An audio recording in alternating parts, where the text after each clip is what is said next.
Bueno, muchas gracias por acompañarnos el día de hoy. En nombre de Emprender le damos una cordial bienvenida a todos. Muchas gracias por acompañarnos. Desde nuestro equipo está Julia Ardila, la gerente de Emprender, y Andrés Sánchez, nuestro líder de innovación. Julie, bienvenida. Andrés, bienvenidos. Les damos también la cordial bienvenida a nuestros invitados, Juan Builes y Guillermo Poveda, quien nos estarán acompañando en un panel más adelante. Entonces, Julie, te doy la palabra.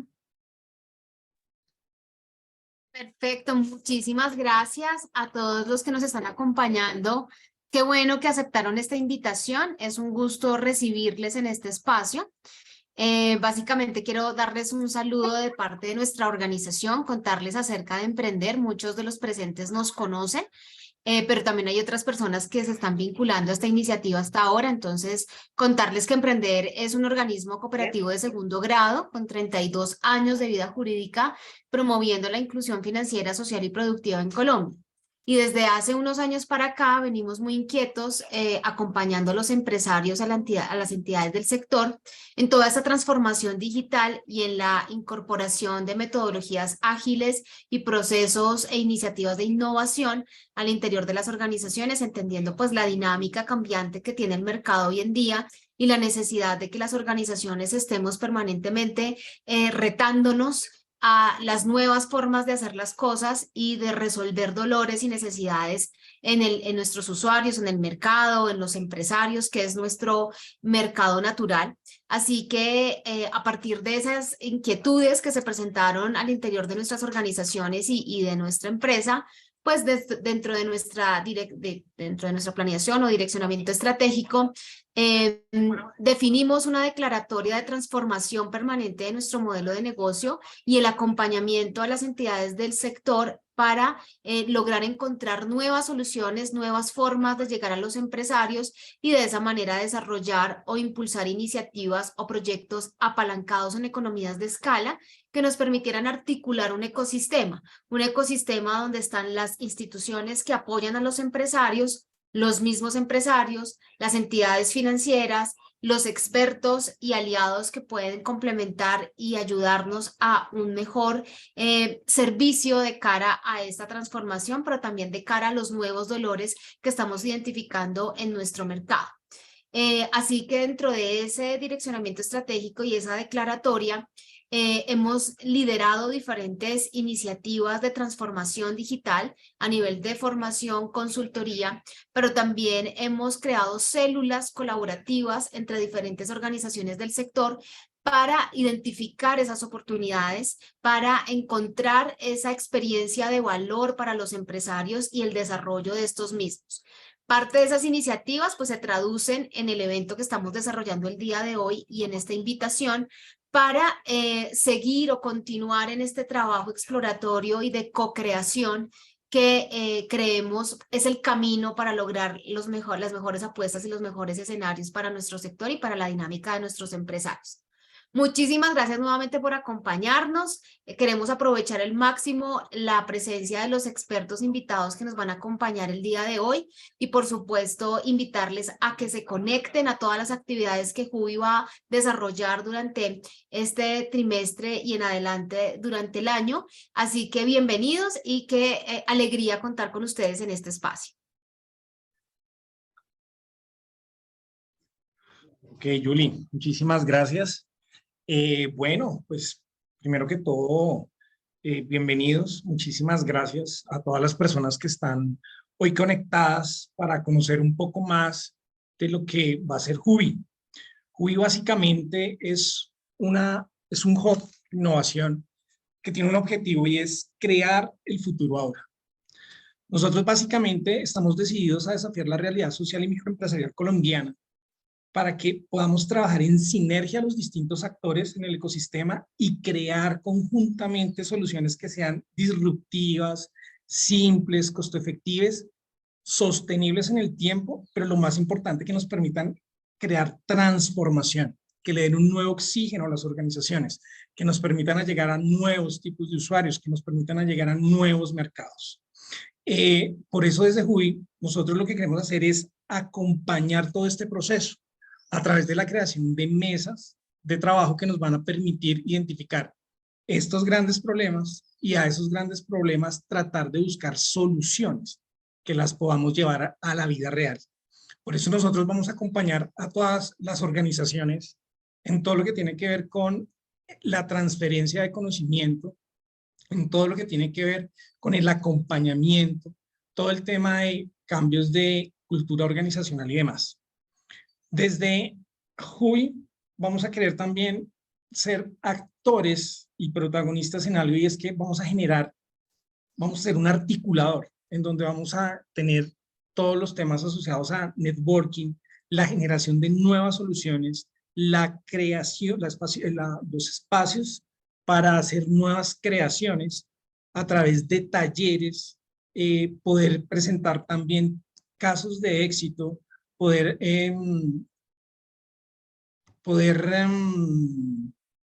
crear espacios educativos en donde las personas puedan adquirir todas las habilidades que les permitan ser más creativas. Tenemos también todo el tema de entendimiento del usuario. Ese es el objetivo de JUI concretamente para el sector. Para eso, nosotros vamos a realizar una serie de actividades también importantes en donde básicamente lo que queremos es empezar a escalar y llevar esto a distintas regiones.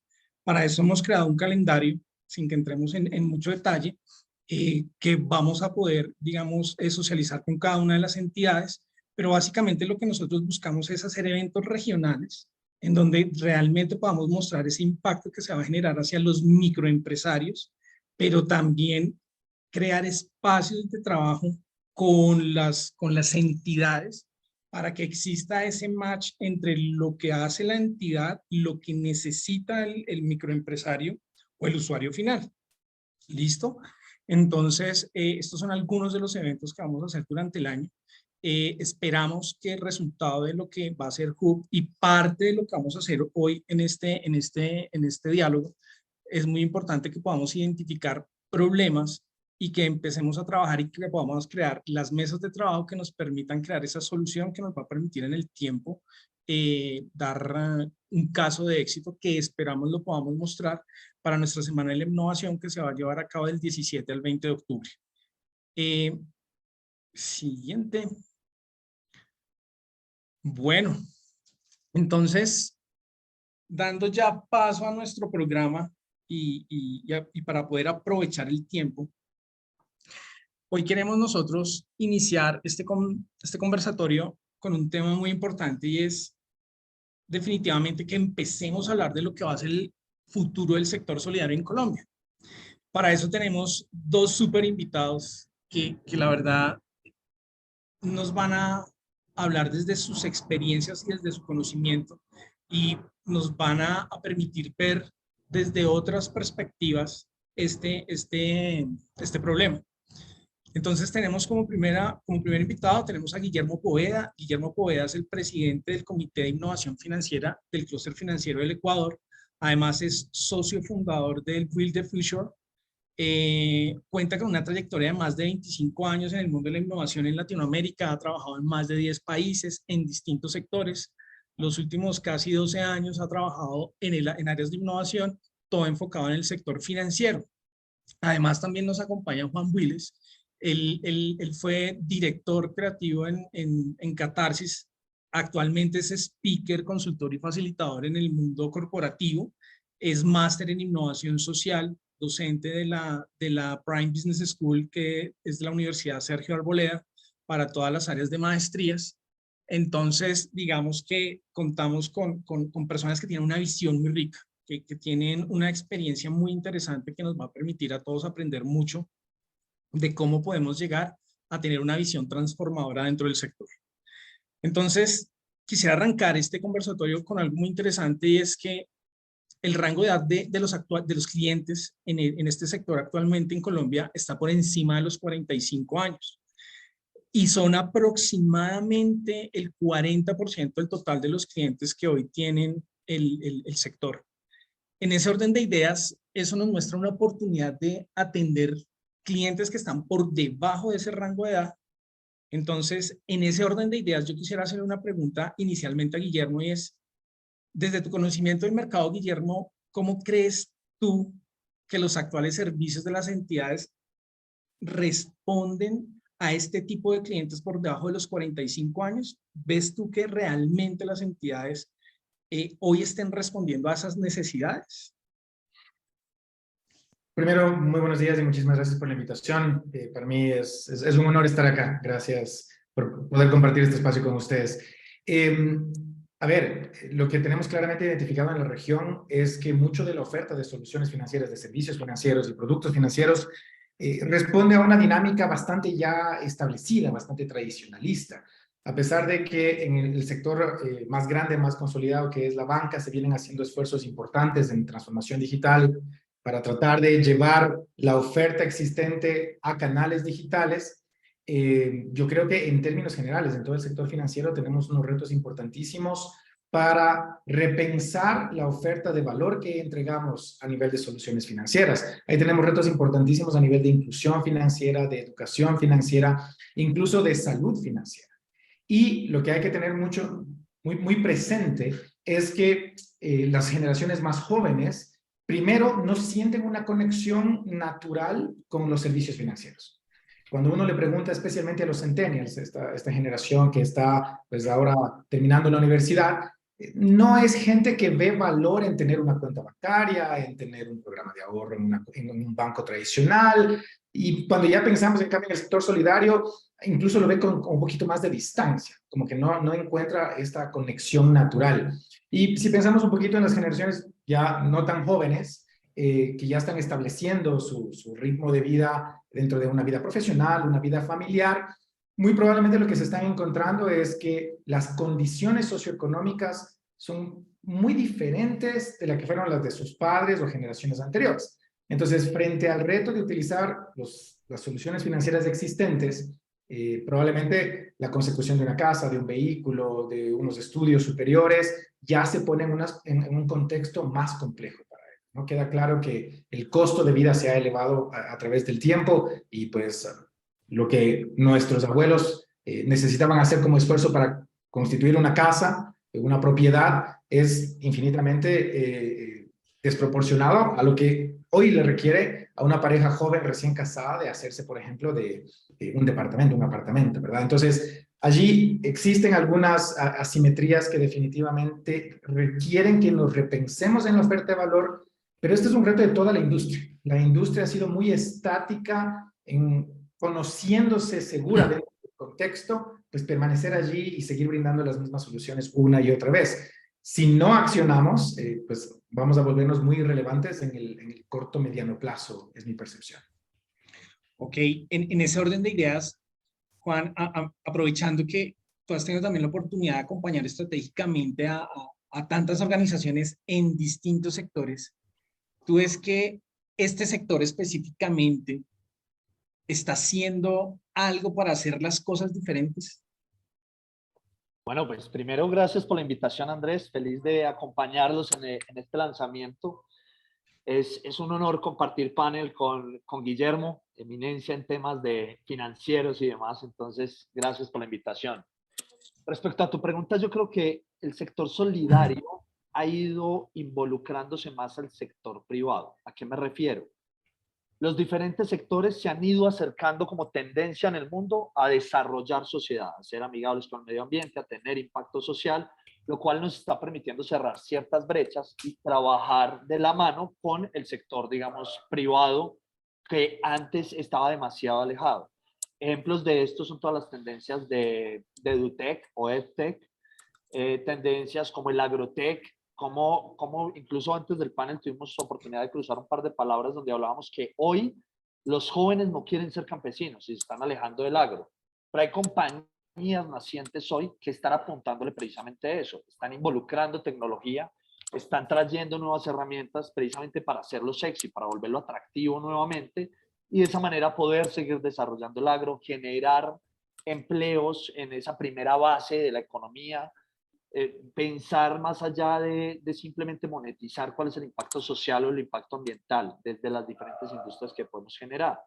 Entonces, cuando acompaño estratégicamente a organizaciones, lo normal es que uno de sus pilares esté enfocado en esto. Y ahí es donde precisamente el sector social que nosotros, digamos, nos llama hoy, encuentra oportunidades de trabajar en alianzas con estas compañías y desarrollar precisamente la economía desde los diferentes sectores industriales enfocados en el impacto social y en la transformación social que queremos lograr. Entonces creo que nos vamos acercando, hay mucho por construir que es una gran ventaja y muchos retos por delante, pero hay una mayor conciencia desde las organizaciones. Yo acabo de escucharte algo y es muy interesante cuando decimos que el sector privado quiere hacer más sexy el sector para que las personas vean en lo agropecuario una tarea no solo digna, sino que sea igual de importante como lo puede ser médico, o lo puede ser gerente de marketing o cualquier área, ¿no? Esto es algo que a mí personalmente me cuestiona en este momento, ¿no? Porque decimos, hey, deberíamos ser nosotros desde este sector y desde este lado, que somos los que promovemos el cooperativismo, que somos los que promovemos, debemos ser nosotros los primeros en crear esas iniciativas que me permitan de alguna manera empezar a transformar ese mindset de el campesino es menos, que eso es lo que hoy se piensa, un campesino hoy se mira con desprecio desafortunadamente en muchos sentidos, no es bancarizado, al no ser bancarizado entonces como un banco no lo bancariza, pues muchas veces las cooperativas tampoco lo bancarizan porque seguramente las métricas que toman son exactamente las mismas y los estamos midiendo con la misma regla y no es lo debido. Entonces esto nos lleva a decir, oiga, nos están ganando y nos estamos quedando atrás. Sería una pregunta que yo me formularía. Pero esto nos abre un espacio grandísimo. Dale. Con respecto a lo que dices, piensa, digamos, el tema del agro en Latinoamérica ha tenido una barrera muy grande y es cómo lo comunicamos. Si ustedes ven las imágenes del campesino latinoamericano, es una persona de manos desgastadas, de manos sucias, salen con la cara sucia. Lo vendemos como si fueran menos, de alguna forma. Pero si tú así ves quiénes son los multimillonarios en Estados Unidos o en países desarrollados, son los campesinos, la gente que tiene el agro, los que hoy manejan los grandes recursos en el mundo. Entonces, una cosa es cómo lo comunicamos. Y la otra es que no es que nos estén ganando la carrera desde el sector privado, sino que iniciativas como este Hub nacen precisamente para articularnos, para que nosotros logremos conectar ese sector privado, ese sector público, ese sector solidario y co-construir entre todos y lograr los cambios que necesitamos. Si seguimos trabajando cada uno de forma independiente, no vamos a lograr una transformación real. Por eso es que iniciativas como esta cobran la relevancia en este entorno y en este momento que estamos viviendo. Eso nos da pie como aprovechando que los dos vienen del mundo de la innovación, yo les hago ahí una pregunta y es, si vemos el ecosistema toda Latinoamérica, ¿creen ustedes que el sector solidario específicamente sí está innovando en el diseño de nuevos servicios? Se está cuestionando sobre sus metodologías de cómo otorgan el crédito, por qué otorgan el crédito, en el onboarding de sus nuevos clientes, porque hay algo bien interesante y es que ahorita estamos experimentando un relevo generacional y eso está pasando en todas las industrias, independiente de lo que sea, pero hay algo que también mencionaba Guillermo, es hoy el sector tiene una serie de clientes, una base de clientes, pero ¿quién va a reemplazar a esos clientes? Si el joven hoy no siente que haya un vínculo que lo lleve al sector solidario, ¿no? Entonces hoy los pelados de pronto piensan en plata y dicen, no, tengo otra alternativa que no tiene nada que ver con este y entonces ya se está también desdibujando de alguna manera o estamos corriendo el riesgo de desdibujar ese fin y esa misión que tiene el sector. Entonces, en ese orden de ideas, ¿cómo creen ustedes que está el sector en ese sentido? Vamos con Guillermo. A ver, hay varios estudios al respecto, ¿verdad? Hay varios análisis de lo que está sucediendo al respecto. Y yo creo que hay una tendencia que debemos mirarla con pinzas, debemos mirarla con cuidado. Y es que como el sector solidario ha crecido y ha crecido muchísimo y efectivamente hay incluso, cuando lo comparamos con la banca tradicional, la banca privada, una relación más cercana, porque la manera de tratar, el relacionamiento, los modelos de servicio, sí tienen mayor calidez, mayor cercanía. Lo que está empezando a ocurrir es que con el crecimiento del sector solidario en Latinoamérica, que vemos que hay una explosión en el crecimiento en algunos sectores, en algunos países de la región, están empezando a tomar una hoja de ruta muy similar a lo que hizo la banca en sus procesos de digitalización o de transformación digital. Entonces, claro, la carrera está volviéndose quién brinda servicios por canales digitales, pero no quién se repiensa sobre los retos que tenemos en la industria. Porque aquí yo creo que hay que entender que el sector solidario tiene una posición privilegiada. Y es que justo porque típicamente el sector solidario conecta de manera distinta con la sociedad, con los usuarios del sistema financiero, debería entenderse también que hay otros dolores para los no bancarizados, otros dolores para los subbancarizados. Y desde allí tendríamos que ponernos a discutir con otras condiciones cómo llegamos a ellos. Y pongo un caso muy específico. Algo que vemos ahora mismo en Ecuador ocurriendo con una carrera casi que desesperada entre, ¿qué les llamamos? Cooperativas, los bancos y las cooperativas. Durante los últimos años, los bancos hicieron un viaje de transformación digital muy fuerte, muy sólido, inversiones muy grandes, porque brindar servicios por canales digitales requiere unas inversiones importantísimas, en tecnología, en infraestructura, en talento, en ciberseguridad, en soluciones, etc. Y entonces, claro, ahora que el sector cooperativista en el Ecuador ha crecido muchísimo, en este momento, 1 de cada 3 dólares pasa por el sistema cooperativista en Ecuador, de las transacciones formales. Entonces ya es un actor realmente relevante, porque luego hay una parte importante que también pasa por la banca pública. Entonces ya es un actor que le complica la cancha al sector bancario tradicionalista. El resultado es que las cooperativas o el sector solidario acá en Ecuador, lo que está haciendo, y estamos empezando a ver los mismos ejercicios en Centroamérica, lo que está haciendo es parecerse a la banca.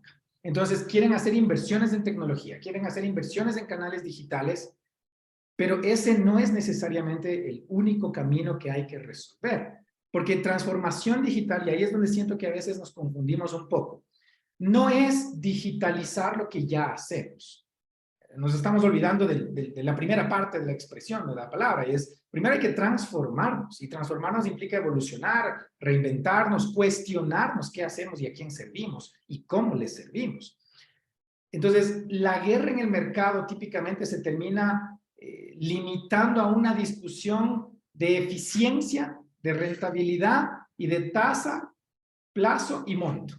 Y entonces todo el mundo empieza a competir por quién brinda la mejor tasa, quién da un mayor plazo, quién da un mayor monto. Pero en Ecuador hay un estudio muy interesante que hace una radiografía profunda de las oportunidades sin resolver todavía, sin atender con la urgencia que deberíamos estar haciéndolo. Y es lo que nosotros de acá llamamos el chulco, que es el crédito informal. Y resulta ser que 8 de cada 10 créditos en el país se entregan de manera informal. Y principalmente a la base de la sociedad, al sector más vulnerable. Y además, esto nos vuelve incluso a poner en una situación de altísimo riesgo respecto a todos los riesgos socioeconómicos que eso implica. Porque entonces el uso del efectivo es vehículo perfecto para acciones ilícitas, ya que no tiene trazabilidad, para el fomento de mafias, para una subeconomía peligrosa que eleva los niveles de riesgo de la seguridad. Entonces se complejiza muchísimo la situación y vemos que bancos y cooperativas están todavía peleando por tasa, plazo y monto o por brindar la app. Entonces todo está en la app. ¿Y quién tiene la app más bonita, la más guapa? Cuando deberíamos estarnos preguntando por qué no hemos logrado hacer inclusión financiera con el sector rural, que el momento que nosotros lleguemos a llevarlos, por ejemplo, a una desmaterialización de los pagos y los cobros, su costo del uso del dinero les va a permitir tener unas eficiencias que pueden ser significativas en su supervivencia y en su crecimiento, en su capacidad de estructurar sus negocios. Ustedes lo mencionaban y estoy profundamente de acuerdo. Si hay algo que debemos estar haciendo más en Latinoamérica es reconociendo que somos una potencia agrícola mundial. La siguiente gran guerra se va a pelear por recursos naturales y entre Colombia y Ecuador tenemos como una parte importantísima por lo que todo el mundo va a venir a pelearse. O sea, estamos olvidándonos de una conversación muy relevante. Y elevar el nivel de tecnificación en el agro, solo desde la inclusión financiera y los servicios financieros, nos permitiría que se vuelvan actores, primero, más sólidos en sus propias economías y que eleven también el resultado de su producción. Porque ya pueden innovar ellos también, ya tienen el músculo financiero para poder innovar, para pasar de simplemente la producción básica a ya la producción con valor agregado, a productos terminados y no solo la producción agrícola inicial, ¿verdad? En sus etapas iniciales. Entonces, yo siento que corremos el riesgo de replicar este esfuerzo, de dedicarnos a pretender ser un banco distinto, un banco más chiquito, un banco más cercano, un banco con una lógica más social, más solidaria, y no está allí el futuro del sector. Para mí, el futuro del sector es entender lo que nos hace profundamente diferentes desde ese valor social, desde esa oportunidad de impacto social y desde los diferentes públicos a los que servimos, y repensar esa relación y las soluciones que les brindamos. Me encanta eso. Juan, Bueno, de acuerdo con Guillermo. O sea, yo creo que estamos leyendo las cosas de forma errónea. El sector privado ha hecho unas inversiones tremendas en digitalizar las diferentes herramientas que tiene para llegarle a públicos que antes no les llegaban. Digamos, no conozco la cifra de las personas no bancarizadas en Colombia o en Latinoamérica, de pronto Guillermo las conoce, pero estoy seguro que son altísimas. ¿Qué pasa? Los bancos, la banca tradicional, lo que hizo fue crear plataformas para personas que no estaban bancarizadas. Un ejemplo, en Colombia, Nequi es una, DaviPlata es otra, y crean todas estas billeteras que con tu número celular, que eso sí lo tienen todos, tú puedes mover recursos de un lugar a otro. Las cooperativas tienen diferentes caminos. Uno es decir, venga, yo hago la inversión en plataforma digital y recorro el camino que otros ya recorrió. La otra opción es buscar aliados y decir, venga, ¿cómo le ayudo a poner plata suya a este nicho que es el mío y que me interesa a través de un canal que usted ya diseñó, que usted ya logró hacer? No necesariamente tenemos que ser competencia. Piensen por un segundo en Rappi. Rappi en este momento tiene tarjetas de crédito, tiene cuenta en Rappi donde puedes generar ahorros y ya te está rindiendo intereses.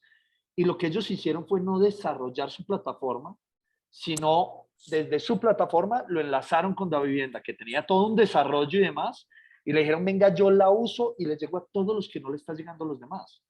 A través de ese canal están pagando a todos los rapitenderos. Cada uno de nosotros, los que la usemos, estamos depositando recursos, tenemos tarjeta que la movemos por ahí, sacan promociones, enviamos regalos, enviamos dinero a otras personas. Entonces, miren cómo podemos partir de la infraestructura y del desarrollo tecnológico que otros ya tienen para yo ser más eficiente y ahorrarme una curva de aprendizaje tremenda. Además, les doy la oportunidad a mi público objetivo, que es el que tradicionalmente no ha estado siendo atendido, de tener un canal, una forma de poder quizás no formalizarse al ir y crear la cuenta y demás, pero ya tienes un trazo y un registro digital de cuál es tu comportamiento. Te empieza a abrir las puertas y esos primeros pasos en bancas digitales. Te da acceso a recursos que antes no tenías. Las personas que antes pagaban nóminas, digamos en el campo, eran efectivo. Con los años evolucionamos a los giros, quizás a través de casas de giro lográbamos llegar a ciertos puntos. Hoy, a través de plataformas como estas, podemos llegarlos sin inconvenientes, sin riesgos de seguridad, y nos permite, para todas las personas que hacen parte de esas cooperativas, ser mucho más transparente en las cuentas. Puedes decir, mira, la plata entró por aquí, salió por acá, en estas fechas, en estos horarios, tal persona la reclamó en tal parte, o le llegó a este número celular específico que está en nombre de él. Entonces, miren cómo generamos toda una cadena desde la infraestructura ya existente.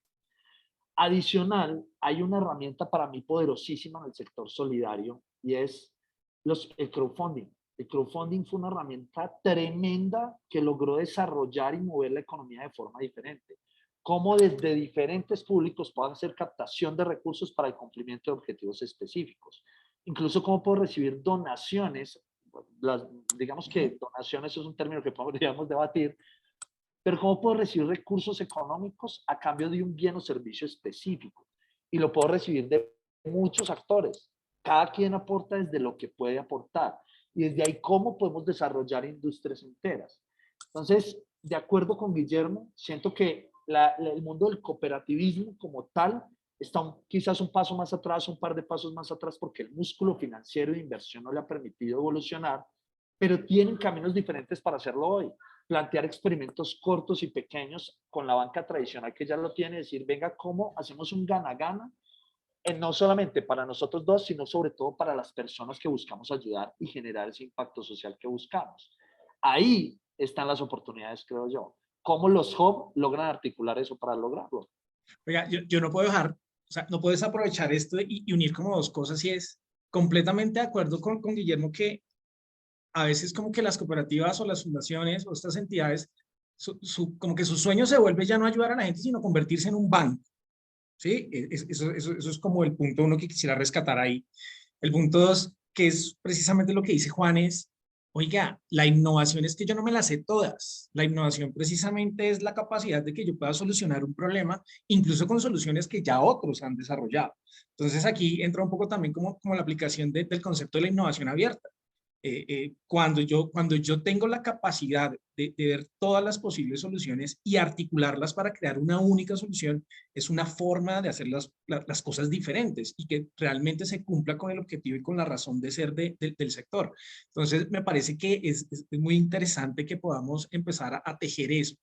Y ahí eso nos lleva como a la siguiente pregunta y es, y Guillermo lo mencionaba hace un momento, pensamos que es simplemente tener una aplicación bonita. Y a veces se relaciona la digitalización con la transformación, ¿sí? Y son dos cosas muy diferentes. Entonces, ahí la pregunta sería, las entidades de este sector hoy en día realmente saben lo que implica innovar. ¿Qué opinas tú, Juan? Yo creo que tienen una mirada sesgada a la tecnología. En gran parte, cuando tú asistes, y esto es en todos los sectores, cuando llegas a empresas que no han hecho un camino de innovación, lo primero que te dicen es, mira, queremos innovar, desarrollamos una aplicación, pero nadie la usa. Esto no funciona. Entonces, ven, partamos de la base de qué es innovar. Innovar, estamos buscando hacer cosas diferentes para agregar valor en alguien de la cadena, sean mis proveedores, sea al interior de la compañía, sea a mi cliente, usuario final, sea a la sociedad, sea a todos. Entonces, partiendo de eso, uno siempre debe pensar por qué quiere innovar, qué me quiere llevar a innovar. Por lo general, la competencia. No es que me estoy perdiendo cuota del mercado, no estoy, se están yendo con mi competencia, se están yendo para otros canales, me están dejando a mí de lado. Y eso me llevó a la necesidad de pensar en cómo hago las cosas diferentes. Cuando tienen eso claro, es pensar para qué quieren innovar realmente. Y es exactamente la visión que vos acabas de decir. No es para convertirme en un banco. No es para generar un nuevo modelo de negocio per se, porque sí. Es buscando a quién le quiero agregar valor y hay mil formas de agregarles valor. Yo puedo innovar sin tecnología. Es un reto, porque la tecnología es una herramienta que existe que me ayuda, pero yo perfectamente podría innovar sin tecnología. Entonces, hacerle entender a las compañías de los diferentes sectores que la innovación está en la tecnología es un primer reto y pasa en todos los sectores económicos que se les ocurran, en todas las industrias que se les ocurran. Cuando ellos entienden que no necesariamente dependen de la tecnología y se trata de agregarle valor a las personas, les permite enamorarse del problema y no de la solución. ¿Cómo funciona el cerebro? La principal función del cerebro humano es ahorrar energía. Por ende, cuando yo le pongo un reto, el cerebro se imagina una solución y se casa con ella. Y de entrada el ego ayuda a defender esa idea. Entonces el cerebro es perezoso porque piensa una y se casó con ella. Y el ego la defiende. Cuando yo logro entender que es agregarle valor a un público específico, me estoy enamorando del problema y no de la solución. Eso me permite evaluar miles, cientos, las ideas que ustedes quieran alrededor de cómo le agrego valor a ese público objetivo. Un camino es la tecnología, clarísimo, pero puede ser la tecnología vista desde la comunicación, desde el desarrollo de marca, desde los canales, cómo les llego, desde el servicio que les ofrezco. Pero todo eso lo puedo hacer también sin tecnología. ¿Cómo tengo conversaciones? ¿Cómo levanto insights reales que me permitan encontrar el dolor de mi cliente o mi usuario y desde ahí le construyo soluciones que le puedan generar? El cortocircuito, por lo general, en todas las organizaciones y su público es que no se comunica con él. Yo le comunico de A a B, pero se les olvida recoger información de B hacia A. Ahí es donde está el insight grande, las conversaciones repetitivas, los dolores repetitivos. Entonces, oportunidades para innovar están todas, pero háganlo partiendo, escuchando a su cliente o a su usuario. Si ustedes entienden los dolores, puede que encuentren caminos que no necesariamente la tecnología. Guillermo, hay en esa orden de ideas, y digo que el tema de Guillermo puede ser algo muy interesante, y es, vos has acompañado, Guillermo, ese paso de transformación digital de algunas entidades financieras. Pichincha, por ejemplo, fue un caso que tú tuviste ahí, hiciste parte de esa transformación. Las entidades realmente en este sector y en tu caso allá en el Ecuador, que tienes, digamos, la ventaja de poder interactuar en el ecosistema en general, no solamente en una entidad, sino estás moviéndote por el ecosistema. Sí realmente está claro y la gente sabe qué implica el tema de innovar. Voy a intentar ser lo más diplomático posible con mi respuesta.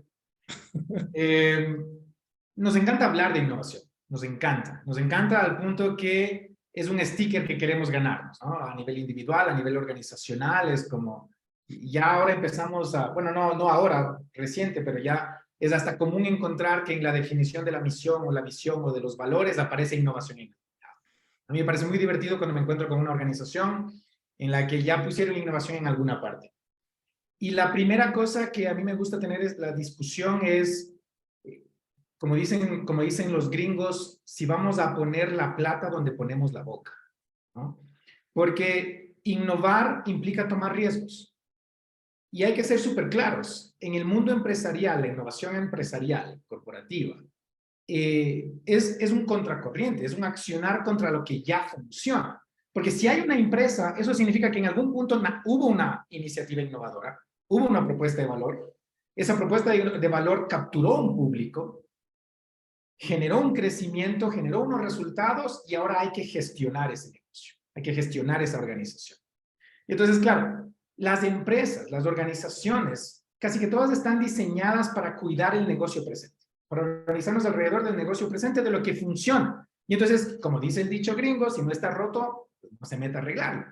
La gran mayoría de las personas, la organización estructural está diseñada para gestionar y cuidar el negocio presente. Cuando empiezas a hablar de innovación, lo primero que tienes que hacer es, bueno, vamos a repensarnos, porque si no nos repensamos nosotros, nos va a repensar alguien más, como bien dijo Juan hace un momento. Entonces, típicamente es esa capacidad reactiva de decir, ay, la competencia hace esto, nosotros también deberíamos estar haciéndolo mejor o más barato. Pero no es suficiente. Innovar desde ya las capacidades instaladas de la organización, para que toda la organización innove. No es contratar a un tipo genial, a una mujer con altas capacidades creativas, y decirle, bueno, usted se va a sentar en ese escritorio y se va a poner a pensar en cómo innovamos. No, idealmente es toda la organización. Y lo que nos damos cuenta, y lo que hemos visto muy a menudo, es que aunque en la primera línea, a la capa de liderazgo, le encanta hablar de innovación, cuando ya quiera tomarle la lección y decirle, listo, vamos a hacer esto, entonces ahí dice, espere, no era para eso. Vamos pasito, no se meta con eso está costando mucha plata, eso es un riesgo, no es el momento, y entonces la gente empieza a hacer un poquito para atrás, especialmente el liderazgo. Porque desde lo estructural en una organización, le pagamos a un gerente general para que cuide el negocio presente, no para que tome riesgos. Nadie le paga a un gerente general para que tome riesgos. Desde lo académico, el modelo más alto, más preciado en lo académico, es la maestría en la gestión de un negocio, no la maestría en la reinvención de un negocio, ¿no? Entonces, me encanta cómo hemos creado una cierta definición dicotómica presente del MBA con poco en innovación. No. Gestionar el negocio y reinventar el negocio son dos tracks que deberían ir en paralelo y unificados, muy conectados, pero son dos cosas distintas. Necesitas gente que cuide el negocio presente, que sea muy eficiente en cuidar el negocio presente, y necesitas gente que se enfoque en repensarse y empezar a construir el negocio del futuro. Entonces, allí lo que está pasando en la industria financiera es que, para empezar, es un sector hiperregulado. No es lo mismo innovar en este sector donde hay un montón de controles encima, donde operamos con plata ajena, donde hay unas responsabilidades civiles y penales si cometemos errores. Entonces es una industria en la que yo he trabajado en muchas industrias, les comenté en alguna conversación previa, incluso trabajé para Ocensa en Colombia, y yo pensaba, pucha, innovación en la transportación de crudo pesado, como complicado, ¿no? Casi que está todo hecho. Y decía, esa fue mi graduación, hasta que entré a trabajar en innovación financiera. Y esta realmente ha sido la prueba de fuego, porque cada cosa que intentas decir o aparece legal y dice, no, eso no se puede. O aparece cumplimiento y dice, no, espere, eso nos va a meter en líos. O aparece el regulador y dice, todavía no estamos listos para tener esas conversaciones.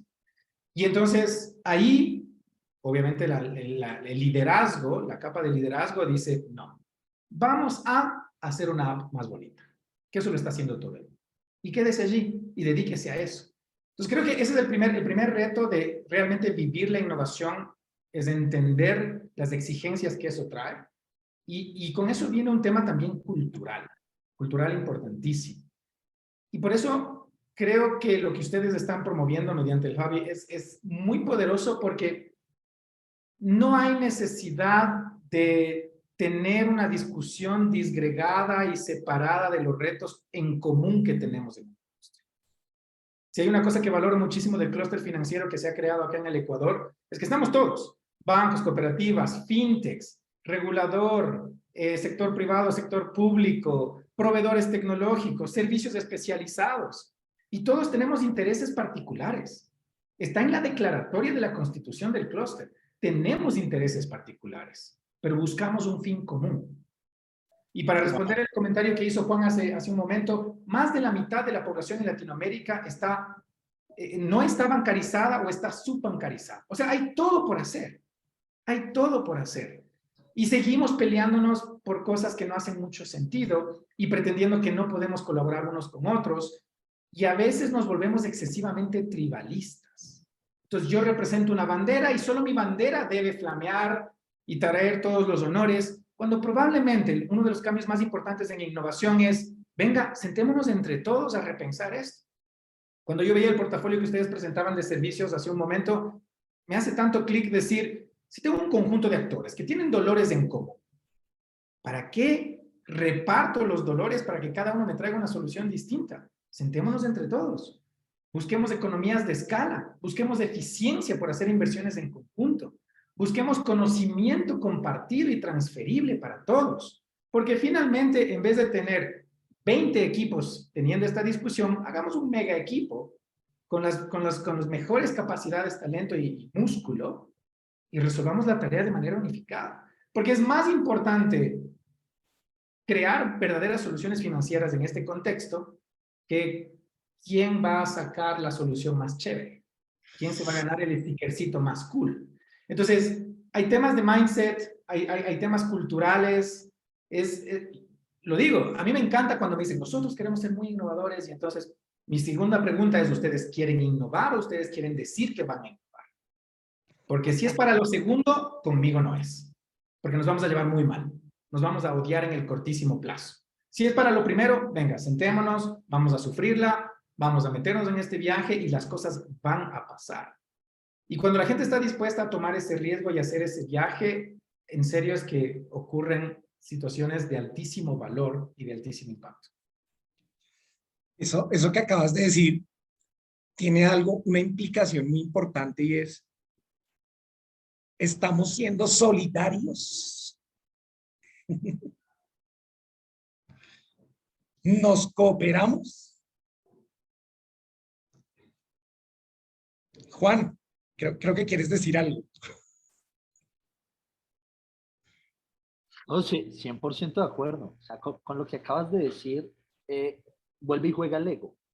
Vuelve y juega la banderita mía, es la que quiero que brille. Es que miren, cuando uno habla de desarrollo de ecosistemas de innovación o emprendimiento, a mí hay un ejercicio que me encanta poner en clase, y es, ¿qué es primero, el huevo o la gallina? Tú primero creas la infraestructura física para desarrollar el ecosistema, o primero desarrollas el ecosistema y luego miras la capacidad física que requieres.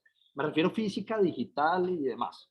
Entonces, uno puede ver ejemplos como Medellín, que en algún momento fue declarada la ciudad más innovadora de Latinoamérica y demás. Primero hicieron un edificio, hicieron lo que en ese momento se conoció como Ruta N, hoy funciona un poco diferente, pero el edificio de Ruta N, y llevaron emprendedores, sector público, privado, cooperativas, llevaron de todo allá y dijeron, venga, piénsense entre todos, al compartir este espacio, genere conversaciones de co-creación para desarrollar la innovación. un camino supremamente válido y con unos resultados extraordinarios en su momento. Bogotá lo hizo al contrario. Bogotá lo que dijo fue, venga, desarrollemos primero el ecosistema, apalanquémonos de lo que hay, cámaras de comercio, diferentes entidades, y empecemos a generar conversaciones entre todos, a ver cómo empiezan a hacer esto. Hoy están construyendo el Centro de Innovación Empresarial y demás. Ambos caminos son válidos, pero ¿qué tienen en común los dos? Las conversaciones, tal cual lo dice Guillermo. Si vos no sientas a las personas alrededor del reto, alrededor de agregar valor y les da la oportunidad de co-construir, cada uno sigue jalando para lados diferentes. Entonces, ¿cómo transformas la mentalidad de las personas para generar una cultura de co-creación y una cultura que apunte directamente a la innovación? Creo que por ahí es por donde está el reto realmente. Buenísimo. Mire, yo estoy aquí leyendo mientras que Juanela estaba leyendo una pregunta que nos hace Jair Velasco, que me parece que tiene mucho que ver con lo que estamos hablando. Yo no sé, Jair, ¿estás ahí? Si quieres puedes abrir micrófono para que nos hagas la pregunta abierta. Sí, buenos días para todos. No sé si me escuchan. Perfecto, Jair. Ok, bueno, gracias por la invitación. Pues no, yo estoy aquí atentamente escuchando sus comentarios y pues realmente el tema de la co-creación, de poder cooperar y poder transmitir conocimientos y experiencias entre negocios, entidades, para así generar mayor innovación y desarrollo, pues creo que es vital en estos tiempos, ¿no? La experiencia de unos enriquece también el trabajo inicial de emprendimiento de muchos otros, pero también es cierto que estos procesos de co-creación se dan también en escenarios donde se articulan también actores como el gobierno, las leyes, la normatividad, que también tienen influencia sobre los alcances de los objetivos institucionales. Muchas cosas suceden en diferentes ámbitos económicos y de comercio. Entidades dentro de un sector pueden tener trabajos exitosos, pero dentro de un marco normativo y legal que le permite avanzar, y si bien eso funciona para ellos, quizás no tan bien para otro sector. Y la pregunta va más orientada por ahí. O sea, ¿cómo se pueden articular esas acciones de tal manera que se entienda que el desarrollo, que es el objetivo de estas cooperaciones, no se vean pues permeadas por esas decisiones también de políticas fiscales, de políticas monetarias, de leyes, de normas que tienen quizás de pronto esa incidencia sobre los alcances de los objetivos? Y algunas de estas que inclusive, como mencionaba yo ahí, responden también a agendas de carácter mundial a nivel financiero. Eso es de conocimiento pues, de muchos, que muchos organismos mundiales pues también tienen algunas incidencias sobre las decisiones políticas y financieras que se toman en muchos países. Y me gustaría saber cómo lograr ese éxito en esos escenarios donde existen empresas con diferentes características, pero que el marco legal como que de pronto tiene incidencia sobre todas a la vez. Gracias a todos y ustedes. Disculpen. No, tranquilo, Jair, muchas gracias por tu pregunta. Guillermo. Yo alcé la mano porque es que me la pido. Me urge tocar este punto. También he tenido una experiencia importante en el mundo del emprendimiento en la región y esto era un comentario muy recurrente entre emprendedores, ¿no? Pero es que el marco normativo, es que el gobierno, es que los impuestos, es que las leyes, y no es un comentario contra lo que acabas de decir, Jair, porque lo que intento decir es, está allí, existe.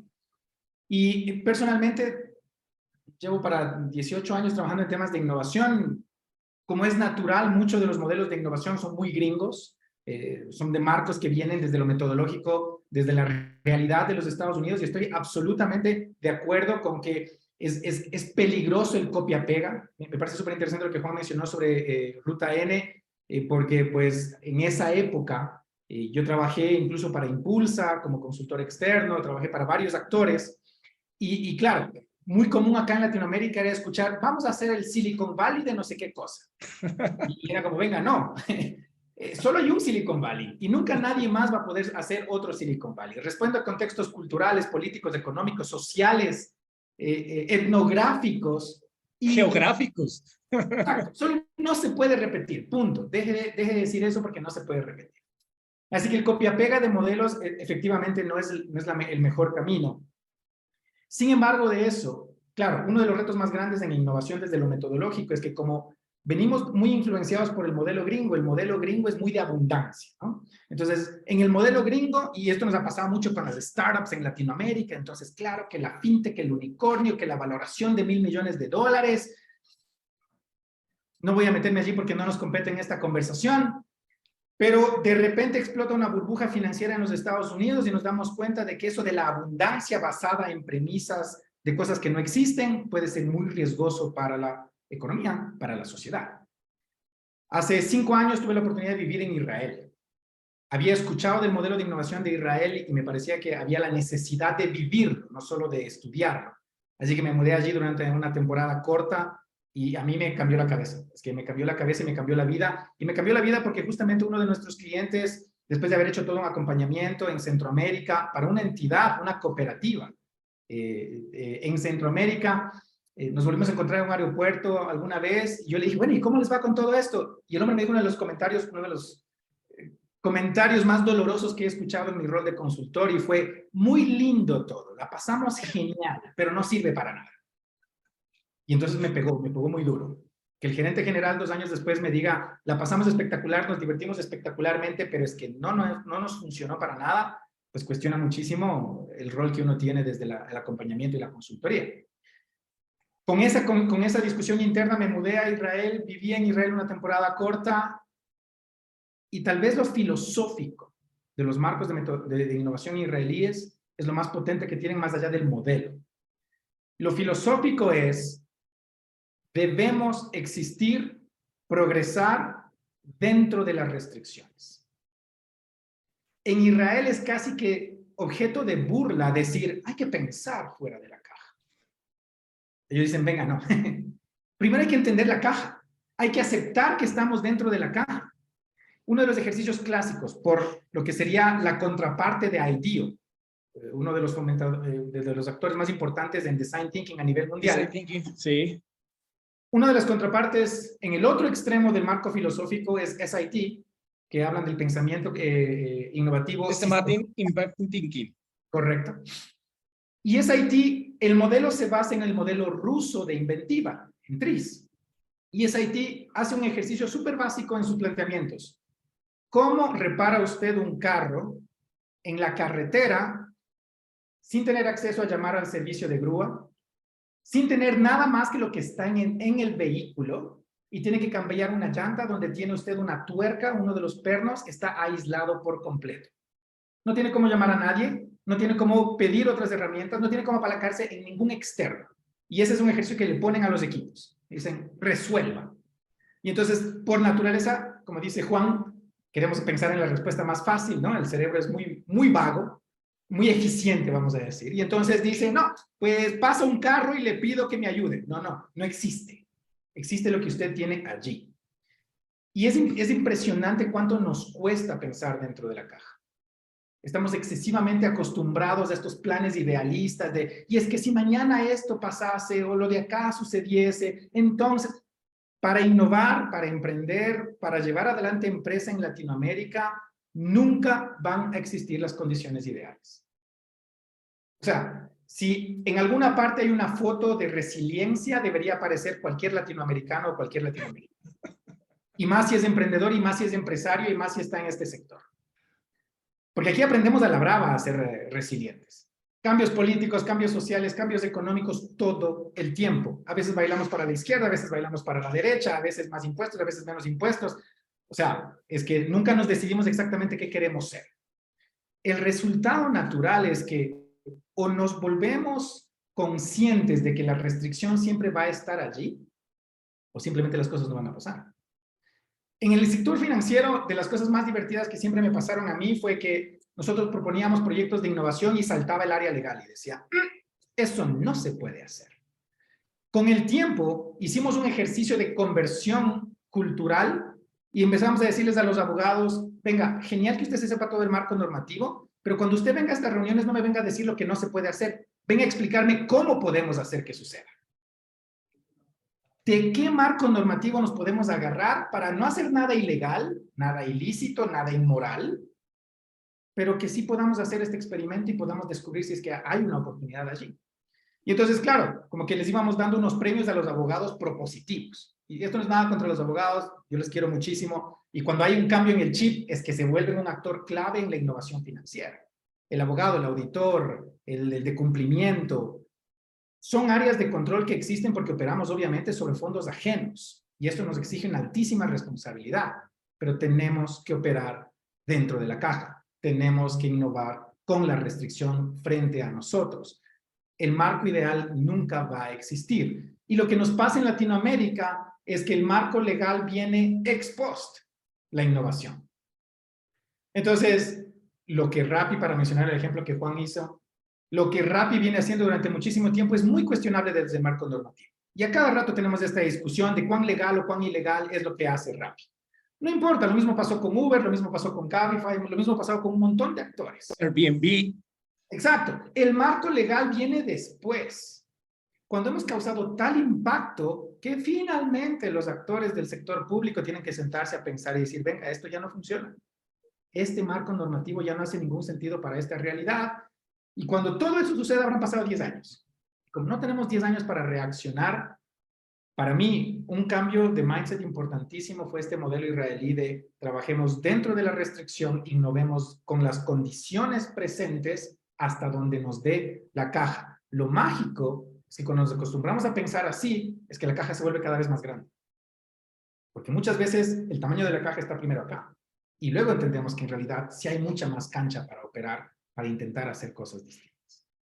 Yo quiero hacer ahí una anotación antes de darle la palabra a Juan.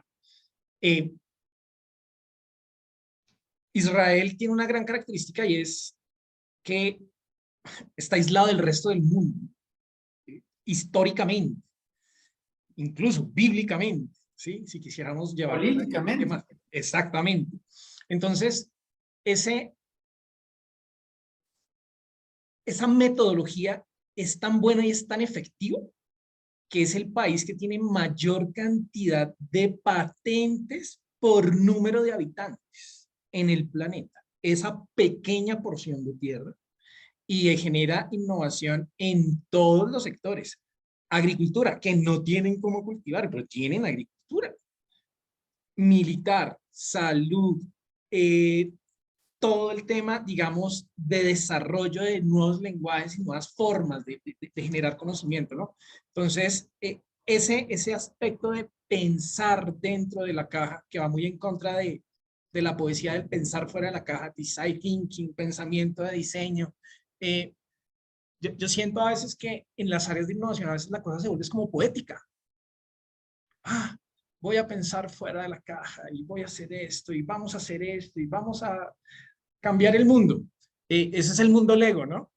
Pero en la vida real pasa una cosa completamente diferente. Entonces, sí siento, Guillermo, que eso que acabas de decir es muy cierto y es, yo tengo que entender mi contexto y saber que ese contexto yo no lo puedo cambiar en este momento, pero seguramente al paso de los años, el contexto o mi ecosistema puede llegar a transformarse derivado de lo que yo genero desde el punto en el que me encuentro. Entonces, ahora sí, Juan. Perdóname, Juan, que te robe el micrófono. Dale. Solo quiero complementar con algo que va muy conectado a la discusión que estamos teniendo, y es que en Israel hay una suerte de mantra compartido, y es distintos, pero juntos. Entonces, porque me pareció muy poderoso lo que tú dijiste, Juan, hace un momento, y esto pasa mucho en innovación a nivel organizacional. El ego tiene que quedar por fuera de estos viajes. Es la única manera de salir adelante. El ego individual, el ego organizacional, el ego de banderas, tiene que quedar por fuera.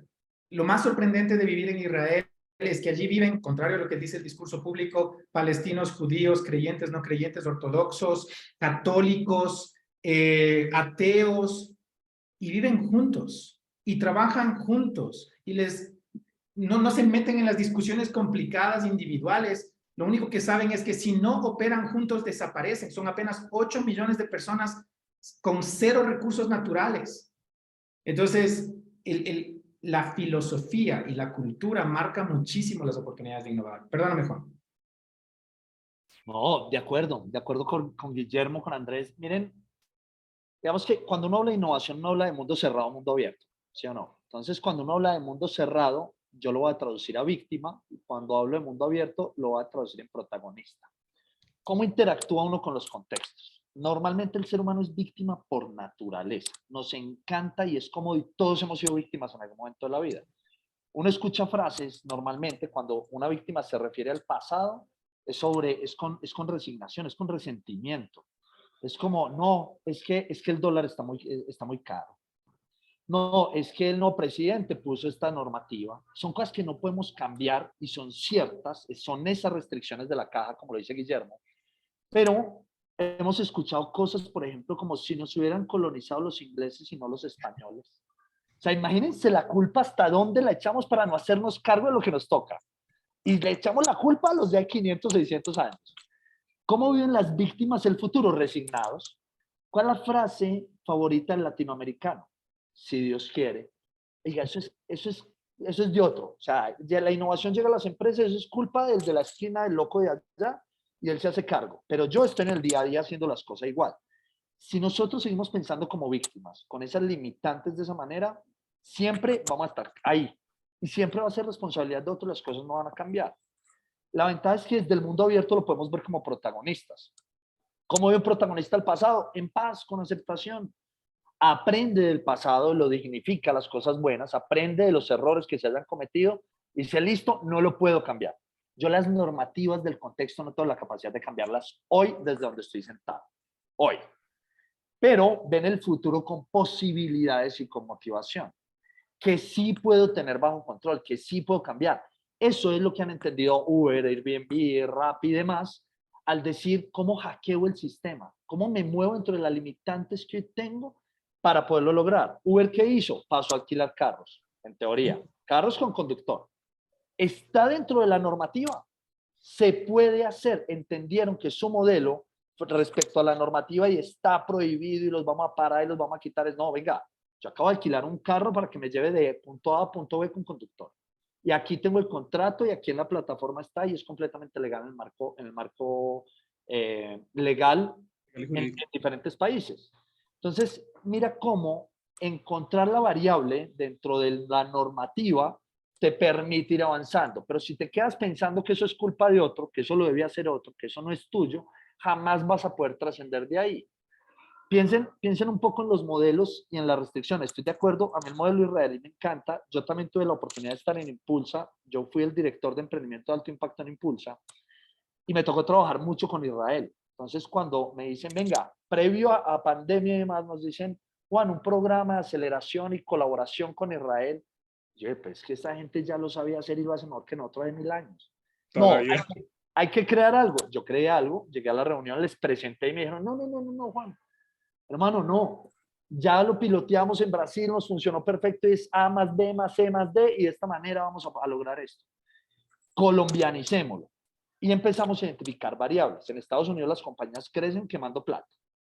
Meta plata y crezca, que es algo que se nos ha ido impregnando a nosotros, independiente del sector en el que uno esté. El modelo hindú, para poder transformar el ecosistema de innovación y emprendimiento, lo que hizo fue coger a los mejores académicamente en diferentes disciplinas, los mandó a las mejores universidades del mundo, les dijo, vaya, aprendan, y luego van a tener que venir, yo les pago todo, vayan y aprendan. Y después de 10 años o de 5 años tienes que venir y tienes que estar acá por 5 o 10 años enseñándole a los demás lo que aprendiste. Y de esa manera desarrollaron, la economía está creciendo de forma extraordinaria. Entonces, cuando pensamos en Colombia o en Latinoamérica, empezamos a ver que nuestras teorías de aceleración se basan en la resolución del problema inmediato. ¿Qué es eso? ¿Cuál es tu principal barrera de crecimiento hoy? ¿Y cómo te ayuda a superarla para que crezcas más rápido que seguir luchando con ella? Bajo esa teoría, la primera que sale siempre es financiación. Siempre es que la gente necesita plata y gente. Hay que mostrarles que cuando no tienes plata y gente, existe la colaboración. Vos no necesitas pagarle a la persona, vos no necesitas necesariamente el crédito si logras trabajar de forma articulada. La plata está en el ecosistema y encuentras forma de bajarla. La gente, quién sabe lo que yo no sé y cómo construimos juntos para cambiarlo.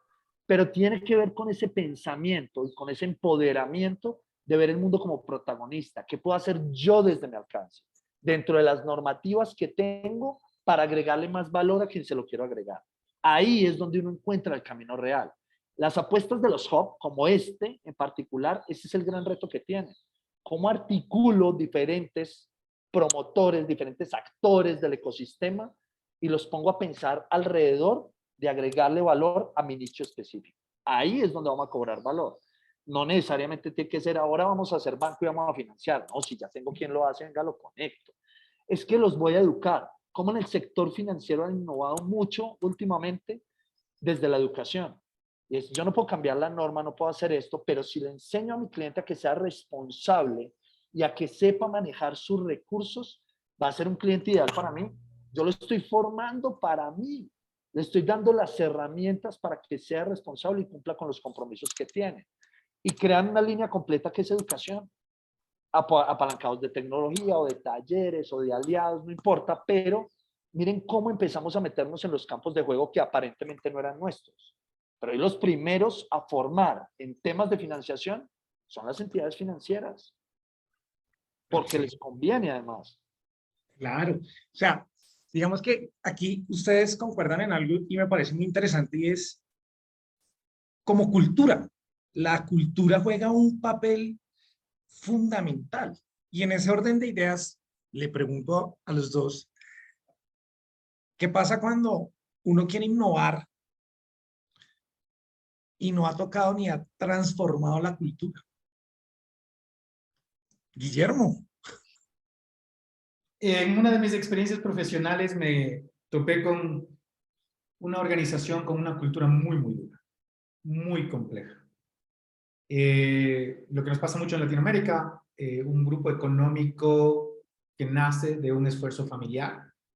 Entonces, si han visto Sucesión en HBO, es como la radiografía de eso, ¿no? Es un patriarca que creó un grupo económico y dentro de ese grupo económico creó varios brazos de negocio y pues estableció casi que un modelo de hacienda con terratenientes, con sus caciques, con sus metros cuadrados asignados. Una cultura enfocada específicamente solo en resultados. Y resultados a cualquier costo, porque el resultado financiero era el que primaba. Entonces, claro, una máquina de imprimir billetes, pero con unos pesos y unos costos organizacionales complejos. Entrar allí a hablar de innovación era casi que tener la boca sucia. Era muy complejo, era muy difícil, era nadar contra corriente. Y yo acudí a quien es una de las personas que más respeto en temas de gestión del cambio. Es una académica española con muchísima trayectoria en esto, Victoria Galán Muros, y la conocí en algún evento del ecosistema hace muchos años. Le pedí una llamada telefónica, la llamé y le dije, Victoria, no tengo la más mínima idea de cómo enfrentar esta cultura. O sea, es que no sé cómo resolver este reto aquí. Todas las herramientas que tengo, todos los procesos que tengo, no encajan en ningún lado. Y ella me dijo una de las cosas más potentes que he escuchado hasta la fecha y que nos ha servido muchísimo ya en la ejecución. Y es, deja de ocuparte del cambio cultural. El cambio cultural es un resultado orgánico a otras acciones. Y si haces bien las otras acciones, ocurre el cambio cultural. Pero en cambio, si te enfocas solo en el cambio cultural, se desvía un poco y se desvirtúa un poco el esfuerzo. Entonces yo le decía, bueno, listo, ¿qué hay que hacer? Y ella me decía, implementa herramientas que demuestren que se pueden hacer las cosas de manera distinta. Tangibiliza que hay nuevos marcos de trabajo, hay nuevas formas de pensar, hay nuevas formas de accionar, y que eso demuestre que como resultado de nuevas formas de accionar, hay progreso, hay crecimiento, hay evolución, y eso va fomentando nuevos comportamientos, esos nuevos comportamientos se van convirtiendo en nuevos hábitos, y el resultado posterior es una nueva cultura. Entonces es un viaje largo, es un viaje paciencioso, pero lo hicimos. Entonces empezamos a utilizar equipos de innovación para que se sienten entre áreas y dejen de matarse entre áreas y defender la bandera exclusiva de marketing contra negocio, o negocio contra legal, o legal contra cumplimiento. No. vamos a crear equipos interdisciplinarios, interáreas, vamos a dotarles de herramientas, de marcos metodológicos para que hagan las cosas muy enfocadas en resultados iterativos. Entonces, ¿qué marcos ágiles? ¿Qué herramientas? Sí usamos Design Thinking, no quería echarle lodo a Design Thinking, sí utilizamos Design Thinking, utilizamos un conjunto de herramientas, pero básicamente la premisa fue, mostremos que se puede trabajar de manera distinta para conseguir resultados distintos. Y luego mucho apalancamiento desde el liderazgo, donde el liderazgo se ensucia las manos, donde la innovación no es una instrucción administrativa, ¿no? De esas de innoven y nos vemos en 2 años que quiero ver los resultados, sino de, a ver, venga, yo me involucro, yo me ensucio las manos, me siento con los equipos, yo también voy a aprender la metodología, yo también voy a salir a hacer calle. Cuando la gente ve al liderazgo involucrarse y aprende nuevas herramientas, nuevas formas de trabajar, lo mágico es que de a poquito empiezan a generarse nuevos comportamientos. Y esos nuevos comportamientos se convierten en esta cosa que si la sabemos utilizar a favor es poderosa, como la cultura, dentro de la cultura latina, que nos encanta el chisme, ¿verdad? Es que, puchas, el chisme nos mueve. Y entonces creamos chisme positivo, porque la gente sale de un ejercicio de estos y se va a sentar en su área y dice, oiga, la pasamos súper bien y encontramos resultados para un problema que tenemos acarreando los 5 años, pero es que fue cuestión de sentar de aquí al de allá, hablarlo francamente, tener una buena discusión estructurada y ya podemos resolver esa vaina que lleva 5 años estancada. Uy, tan chévere eso. Bueno, a ver, ¿qué más podemos hacer? No sé qué, no sé cuánto. Y muy parecido a una gripa, la cultura va modificándose de a poquito porque se van contagiando unos con otros. También saltan los detractores, también saltan quienes se sienten en riesgo en un cambio cultural. Y ellos, pues básicamente tienen que tomar una decisión de si se quedan y también evolucionan o si buscan otros caminos. Y está bien, hay gente que no todo el mundo hace un perfecto match entre la organización, lo que quiere ser la organización y lo que yo quiero ser. Pero ese cambio cultural a nosotros nos ha demostrado a lo largo del tiempo que si no se toca la cultura dentro del viaje de innovación, no pasan las cosas verdaderamente profundas. Escuchábamos hace poco un caso regional y llevan 17 años como un programa formal de innovación. Es uno de los grupos financieros más importantes de Latinoamérica. 17 años. Y le preguntábamos a la cabeza del grupo y le decíamos, ¿y esto a qué se dedican 17 años después? Y el hombre nos decía, a cultura de innovación. 17 años después siguen haciendo esfuerzos culturales. Porque la cultura, así como puede cambiar para bien, viene un momento complejo, difícil y cambia para mal. Es tan delicada la cultura, es tan maleable la cultura que uno siempre tiene que vivir cuidándola. Entonces, yo le creo ahora muchísimo a eso. Sí hay que tener una cultura, nosotros le llamamos una cultura de exploración, de barca vikinga, de montarse a ver dónde uno llega. No sabe a dónde va a llegar, pero pues corramos el riesgo, veamos qué pasa, juntémonos entre todos, rememos juntos. Algo sucederá. Ojalá haya tierra fértil del otro lado. Pero hay que intentarlo, como mínimo hay que intentarlo.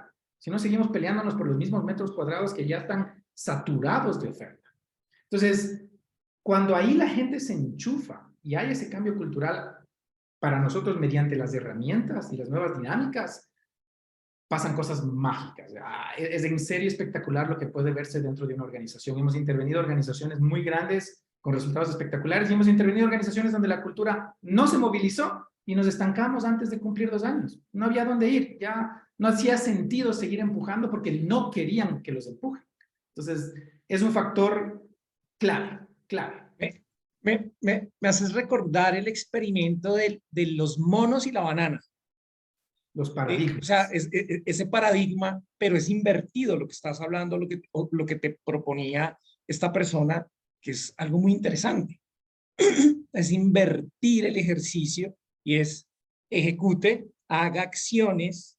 Cuando la gente ve esas acciones y los resultados de esas acciones, se empieza a generar esa conciencia colectiva de alguna forma y esa cultura. Me parece un ejercicio bien interesante y le quiero agregar algo. Gustavo Orjuela, un profesor del CESA acá en Colombia, habla de algo del concepto de la cultura, ¿no? ¿Cuál es el concepto de cultura organizacional? Y él dice, el concepto de cultura organizacional son esas personas, de lo que hablan las personas cuando se están tomando un tinto. Entonces, eso que tú acabas de decir, de cuando la gente va y ese chisme bien manejado, digamos, ese canal de comunicación, bien manejado, esa es la verdadera cultura de las organizaciones. Lo que pasa cuando no está el jefe, cuando me estoy tomando el café, dice Gustavo Orjuela. Entonces traigo esas dos anotaciones a la conversación. Ahora, Juan, ¿tú qué opinas? Vean, de acuerdo, sin cultura es muy difícil uno lograr transformaciones reales y por ende generar innovación sin cultura no lo considero posible. ¿Cómo lo veo y por qué creo que sean las culturas? Voy a ir un paso antes de la acción y en la métrica. Normalmente las compañías asignan métricas de salida. ¿Qué son métricas de salida? ¿Cuál es el ROI de eso? Dígame cuál es el retorno de eso, dígame el tiempo en el que va a volver, eso cuánto me va a generar, dígame. Se enfocan en el resultado únicamente. Por eso la gente se queda en la optimización del negocio actual. Y es cómo lo hago mejor, cómo lo hago mejor, cómo lo hago mejor, cómo lo hago menos costoso, cómo lo hago más rápido, cómo optimizo esa parte. Y cuando les dices innova, la gente, como lo decía Guillermo ahora, ¿está la cabeza y la plata ya o no? Y normalmente no está la plata. Pero yo puedo diseñar métricas que me permitan apalancar comportamientos o normas implícitas, no explícitas, sino implícitas. ¿Cómo funciona? Yo podría, ustedes me contratan hoy, me dicen, Juan, mira, este es tu equipo de trabajo, y les digo, mañana reunión a las 8 de la mañana. Yo llego antes de las 8, estoy sirviendo el café, recibo a la gente, arranco reunión 8:15 y se da la reunión sin ningún problema. Día siguiente, reunión 8 de la mañana. Al día siguiente, yo llego y estoy en una llamada, entonces arranco la reunión a las 8:15. El tercer día cito la reunión a las 8 de la mañana. Ya instauré en el inconsciente de mi equipo que las reuniones, cuando las cito a las 8, arrancan 15 minutos más tarde. Y seguramente me van a llegar a las 8:10, 8:15. Estoy movilizando cultura desde la incoherencia que estoy generando entre lo que pienso, digo y hago. Entonces, si yo creo métricas en innovación, por ejemplo, de generación de ideas, vamos a premiar el área que más ideas genera este año. Me llegan 5.000 ideas y 0 implementadas, porque la métrica y es de donde apalanqué el comportamiento es el número de ideas, no las que yo implemento o experimento. Entonces, es importante, siempre que uno quiere generar cultura de innovación, tener métricas de ingreso, por ejemplo, generación de ideas, métricas de proceso, cuántos experimentos sobre las ideas más poderosas desarrollo, y de salida, cuántos de esas ideas terminan convirtiéndose en proyectos o pasan al área de proyectos. Ahí yo empiezo a generar, conversaciones, ese chisme positivo que decía Guillermo, y es que venga, me están midiendo desde todos los frentes, no me están midiendo solo por generar ideas o por el ROI que traigo, sino que además estoy obteniendo y están visualizando todo el proceso que yo estoy generando. Con esas conversaciones recurrentes empiezo a transformar la cultura y los llevo a acciones. Acciones que finalmente terminan en resultados. Pero todo eso se da siempre y cuando algo que tocó Guillermo se dé, y es el liderazgo. Y es que yo como líder debo pensar, decir y hacer en coherencia lo que quiero lograr. Si yo a vos te digo que quiero ideas, que quiero experimentación y que quiero resultados, pero yo sigo enfocado en el core del negocio de hoy nada más, y la gente ve que yo sigo en la urgencia y no en lo importante que es pensar el futuro, lo que va a pasar es que la gente dice, no, eso no es importante, eso quítelo, y se enfocan solamente en la operación del día a día. Entonces, desde el liderazgo, coherencia, toda la organización desde el liderazgo, toda figura que tenga un rol de liderazgo debe ser coherente entre lo que queremos hacer. Y para eso hay que tener las métricas claves. ¿Qué espero en la entrada? ¿Qué espero en el proceso? ¿Y qué espero en la salida? Y debo actuar en concordancia con eso. Si yo te digo que quiero que experimentes, pero no te mido por ahí, sino que todo el tiempo te digo, no hay tiempo para eso, no. Enfoques en esto, estoy matando la cultura de innovación. Estoy yendo en contravía 100% de eso. Un ejemplo muy bueno de esto es Google. Hace unos años conocí al director de Google Cloud para Colombia, para Latinoamérica, y me decía, en ese entonces, hoy está en Amazon, me decía, Juan, en Google tenemos el fondo para cagarla. Así se llama. Y yo, ¿cómo funciona? Y me dijo, yo te doy incentivos económicos si me muestras que una idea funciona o si me muestras que no funciona. Pero siempre por el qué funcionó o por el qué no funcionó. Porque ahí es donde genero aprendizaje. Entonces, si vos me presentas una idea, yo lo veo coherente, te digo, listo, experimenta, te doy el tiempo para experimentarla. Vos vas y lo haces y después de 2 semanas vienes y me dices, mira, no funcionó, realicé estos experimentos y el resultado por el cual no funcionó fue este. me puedes estar ahorrando un cajonado de plata, de tiempo, de recursos, de gente, de todo a futuro tremendo. Entonces te voy a premiar porque demostraste que no funcionó y lo documentamos. Cuando alguien 2 años después me llega con ella similar, va y revisa por qué no funcionó. Pudo ser el contexto, no sé, la tecnología no está inventada, pero a los 2 años puede que sí. Entonces le permito experimentar nuevamente. Pero entonces constantemente premiamos el error. Entonces, si vos analizas cómo funciona el sistema educativo en Latinoamérica y en la mayoría del mundo, nosotros castigamos el error. Tuviste una mala, menos nota. Tuviste otra mala, no sé qué. En 10 materias te fue mal, perdiste el año. ¿Sí? Pero no analizamos el por qué se está equivocando. Simplemente le decimos, está malo. Y nos criaron que el error era estar mal. Y no, el error es supremamente positivo cuando vos lo coges como herramienta de aprendizaje y le permite a la persona volver a experimentar y volver a experimentar hasta que lo logra. Ahí, cuando vos entiendes esa coherencia en el hacer y lo haces, obviamente, equivócate rápido y barato, de forma controlada. Cuando vos logras que eso se vuelva parte del día a día es donde realmente creas cultura. Y ahí vas a lograr seguramente un cambio de mindset que los va a llevar a innovar tarde o temprano. Pero sin la cultura no lo logramos innovar. O sea, ustedes dos me hacen pensar en algo y es definitivamente aquí entonces tiene también mucho que ver la planeación estratégica de las organizaciones. Definitivamente, ¿no?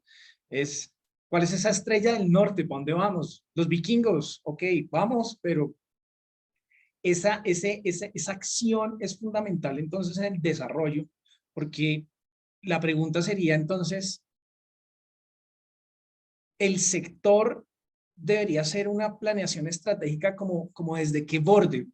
Digamos que cuando se habla de planeación estratégica yo tengo dos opciones, ¿no?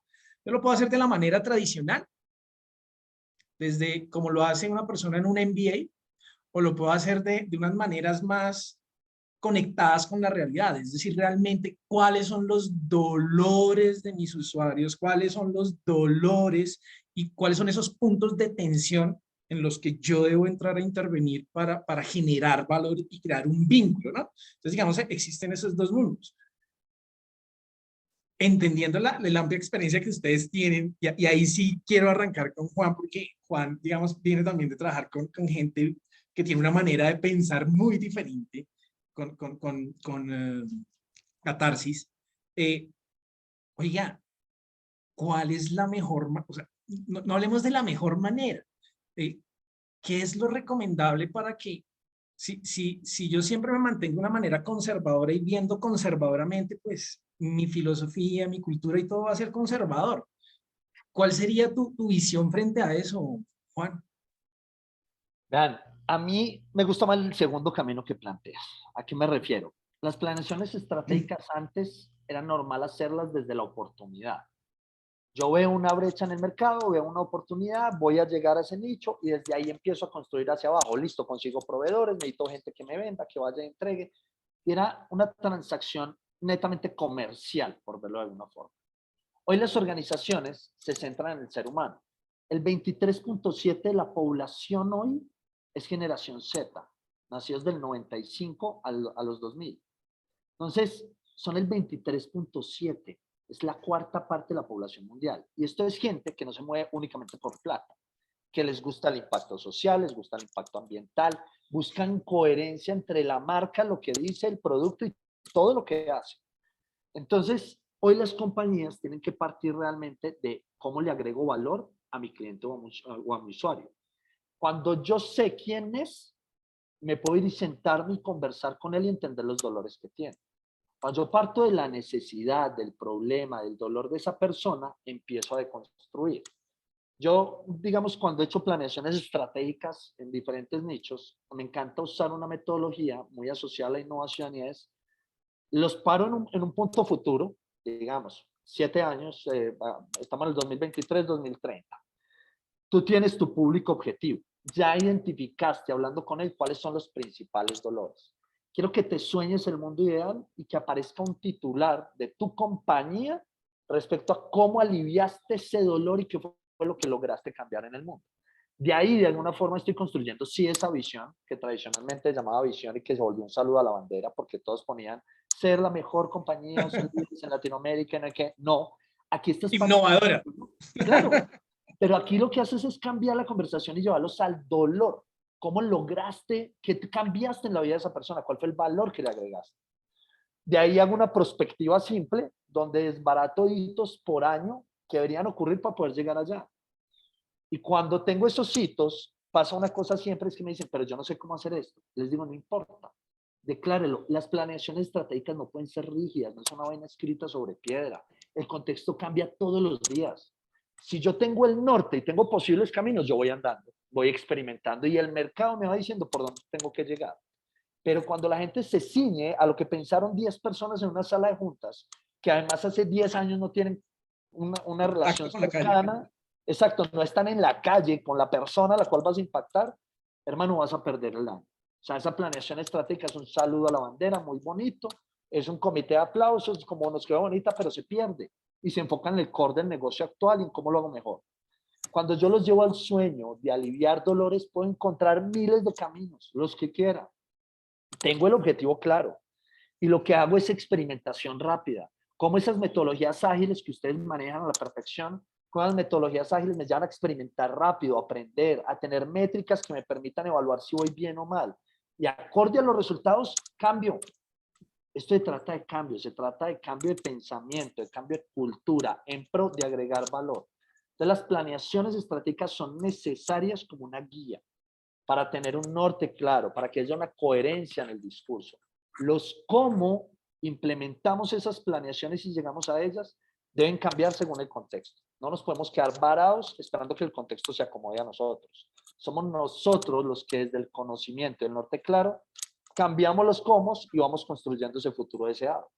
Entonces, para mí es desde ahí la planeación estratégica clave como guía, más no como norma explícita y rígida. Eso. Ahora me gustaría escuchar a Guillermo para poder hacer un apunte ahí.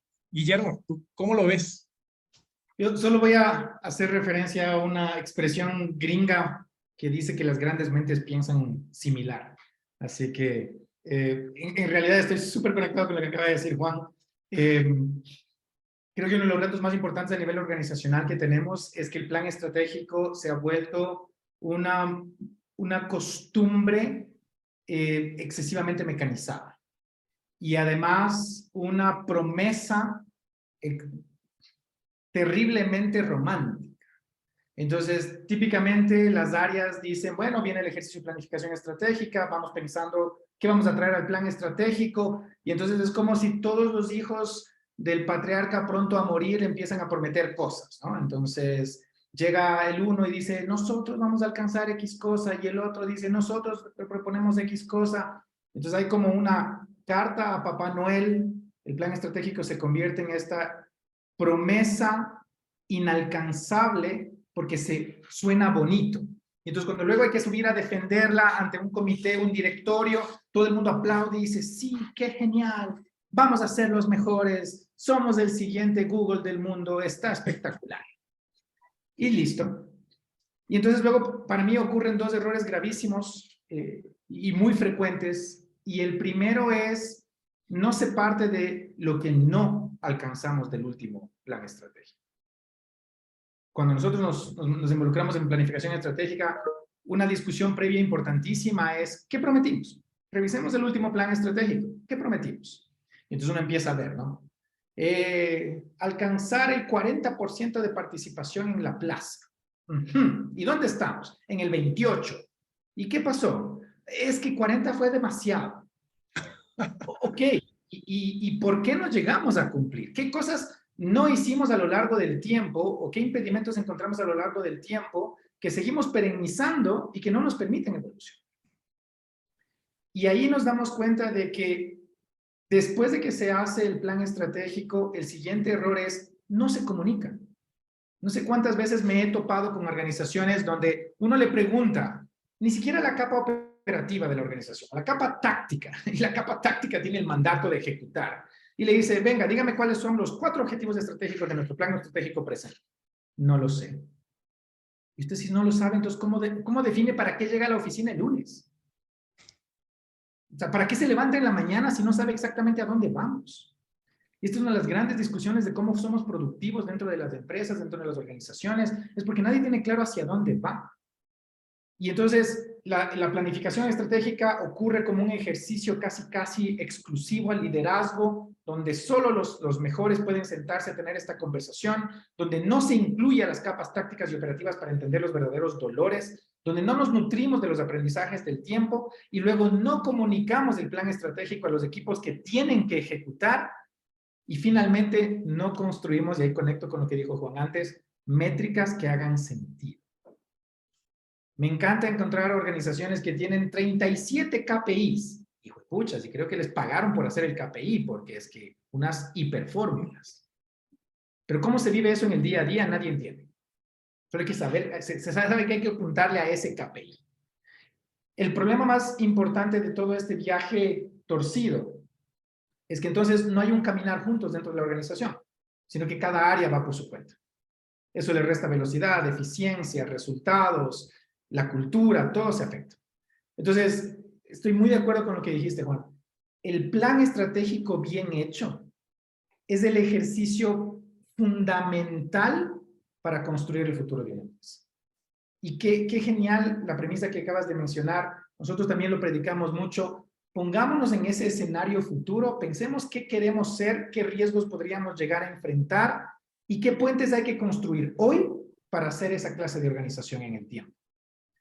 Porque sí, muy probablemente para alcanzar esas cosas hay que hacer muchos esfuerzos nuevos. Y a veces el grueso de eso está en talento, ni siquiera en inversiones. Y después de eso, seamos francos con nosotros mismos y año sobre año, semestre sobre semestre, trimestre sobre trimestre, ojalá bajo la lógica de los OKRs y el buen Google, nos sentamos a decir, ¿es esto cierto? ¿Vamos a alcanzar esto? ¿Vamos a lograr esto? ¿O dejémonos de darnos palmaditas prometiéndonos cosas que no vamos a cumplir?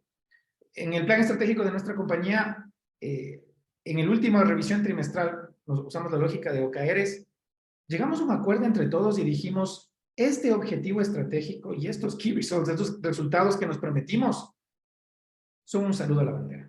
Sonaron muy bonitos en diciembre, son inalcanzables y cuando somos francos con nosotros mismos, no nos agregan valor. Es una métrica de vanidad.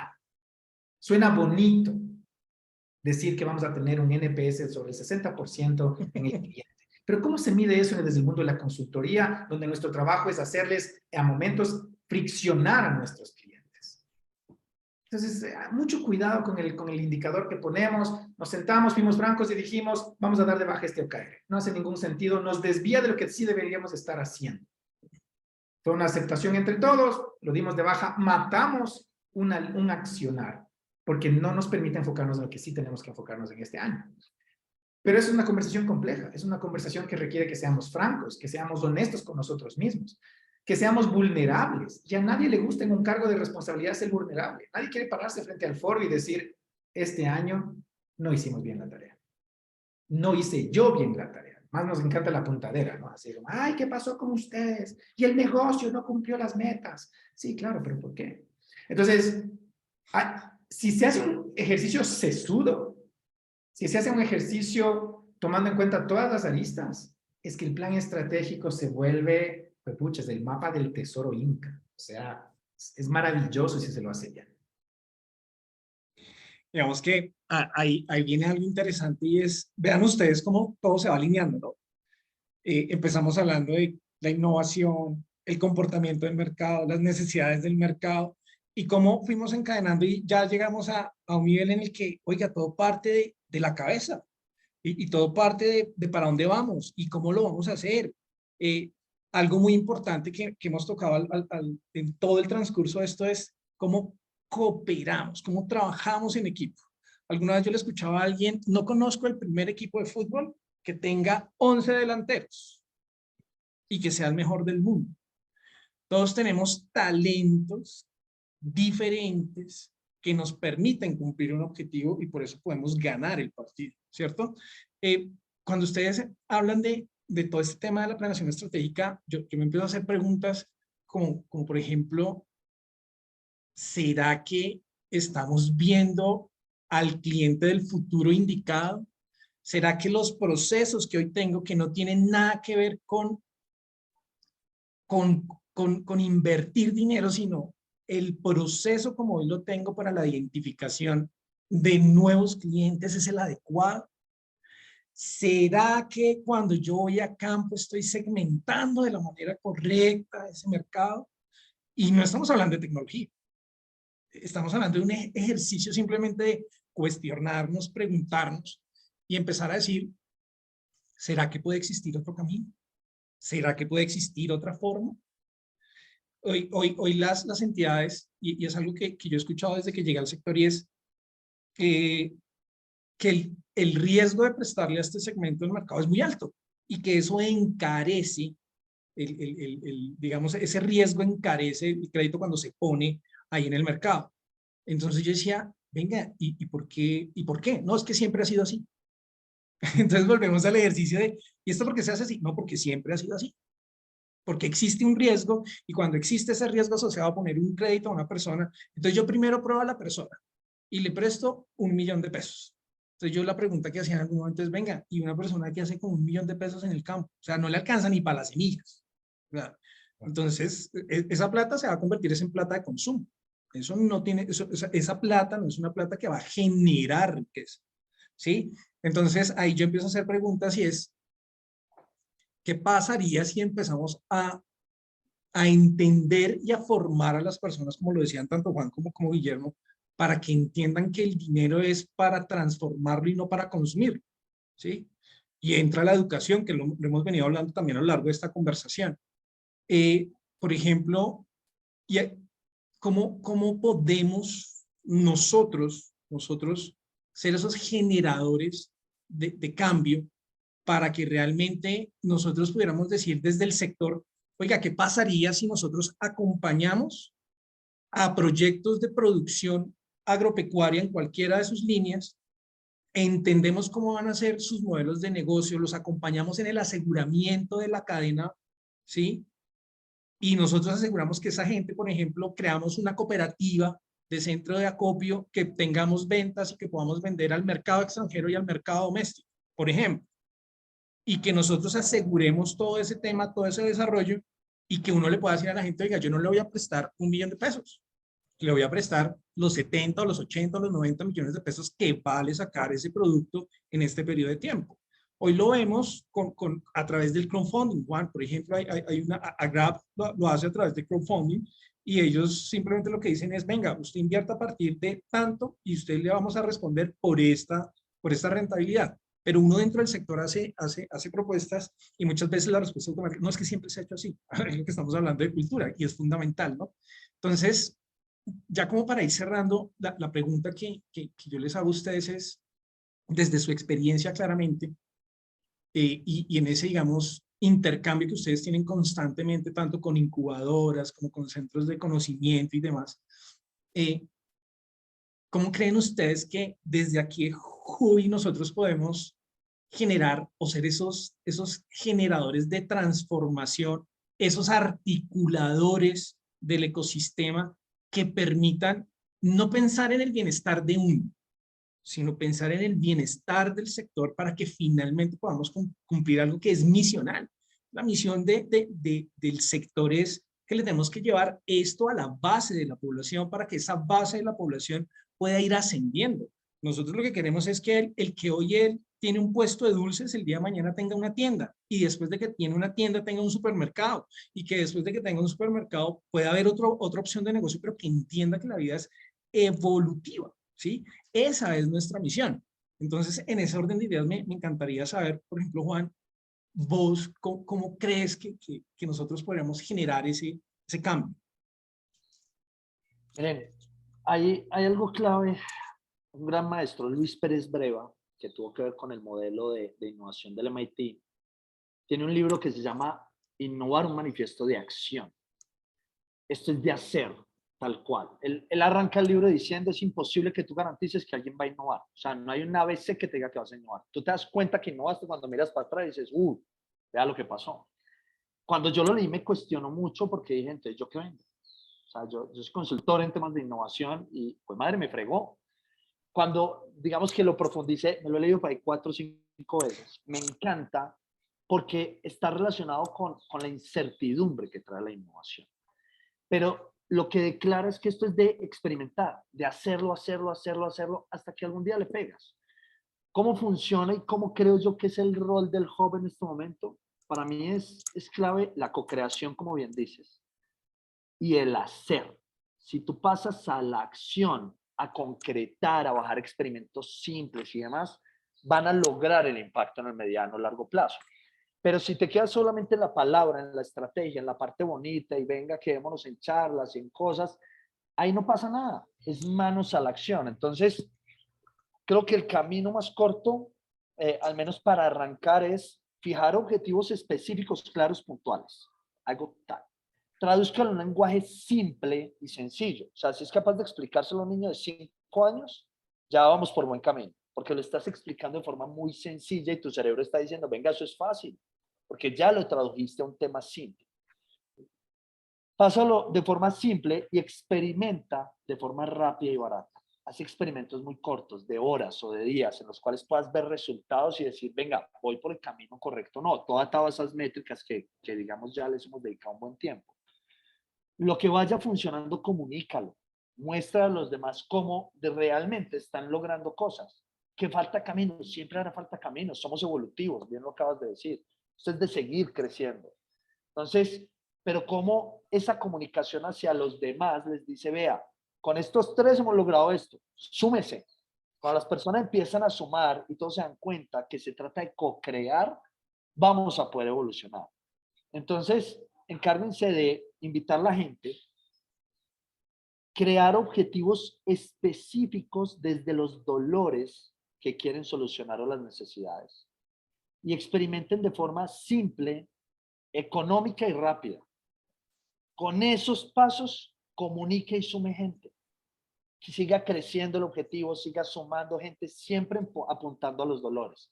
Creo que ese es el rol clave del hub, es lograr esa articulación y cojan mangos bajitos. Empiecen con objetivos puntuales, hágalo rápido y barato, simple, y empiece a sumar y a enamorar a la gente del cuento, que ahí es donde uno logra transformar sociedad, a medida que empieza a contagiar cada vez más esa gripa de la que hablábamos ahora, empieza a generar esas conversaciones y esa gripa positiva que la gente dice, venga, yo quiero hacer parte de eso, yo quiero hacer parte de ese cambio.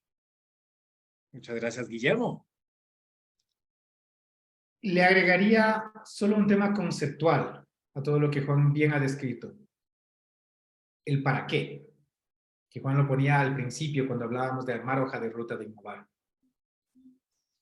Ustedes tienen una posición privilegiada desde el sector solidario.